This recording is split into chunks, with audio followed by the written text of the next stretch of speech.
மாடு வளர்க்குற எல்லாரும் ஃபேஸ் பண்ணக்கூடிய பெரிய பிரச்சனை என்னென்னா இந்த மடி நோய் தான். இந்த மடி நோயை எப்படி வீட்டில் இருக்கிற பொருளை வச்சு குணப்படுத்தலான்றதை அந்த வீடியோவில் பார்க்கலாம். உங்கள் ஃப்ரெண்ட்ஸுக்கு வீடியோ ஷேர் பண்ணிட்டு நீங்களும் வீடியோவை கண்டினியூ பண்ணுங்கள், யூஸ்ஃபுல்லாக இருக்கும். வாங்க வீடியோக்குள்ளே போகலாம். கத்தாழை ஒரு 1/4 கிலோ வர மாதிரி ஒரு இலையை கட் பண்ணிக்கோங்க. அதுக்கப்புறம் மஞ்சள் ஒரு 50 கிராமு, சுண்ணாம்பு ஒரு 10 கிராமு, அது கூட ஒரு 3 எலுமிச்சம்பழம், 3 முழு எலுமிச்சம்பழத்தை எடுத்துக்கோங்க. இது 3த்தையும் மிக்சியில் அரைச்சிக்கிறோம். அதாவது முக்கியமாக நம்ம அரைக்கும் போது தண்ணி எதுவும் மிக்ஸ் பண்ணக்கூடாது. அதுக்கப்புறம் கத்தாழையோட இலையை நம்ம ரிமூவ் பண்ணி இது பண்ணக்கூடாது. இப்போ நம்ம அரைச்சதுக்கப்புறம் அது ஒரு பேஸ்ட் மாதிரி வந்துடும். இப்போ அந்த பேஸ்ட்லேருந்து நீங்கள் ஒரு கைப்பிடி அளவுக்கு ஒரு பேஸ்ட்டை எடுத்து அதை 100 ml தண்ணியில் போட்டு நல்லா மிக்ஸ் பண்ணிக்கோங்க. சரி, அதை எடுத்து நீங்கள் மடியில், மாட்டோட மடியில் நல்லா அழுத்தம் கொடுத்து நல்லா மசாஜ் பண்ணுற மாதிரி வச்சு தேய்ச்சிக்கோங்க.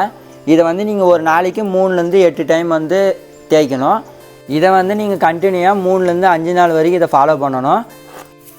இதை உங்கள் மாட்டுக்கு அப்ளை பண்ணிங்க அப்படின்னா கண்டிப்பாக நம்ம மடி நோயை குணப்படுத்தலாம். வீடியோ பிடிச்சிருந்தால் லைக் பண்ணுங்கள், யூஸ்ஃபுல்லாக இருந்தால் ஷேர் பண்ணுங்கள், முடிஞ்சால் சப்போர்ட் பண்ணுங்கள். தேங்க்யூ.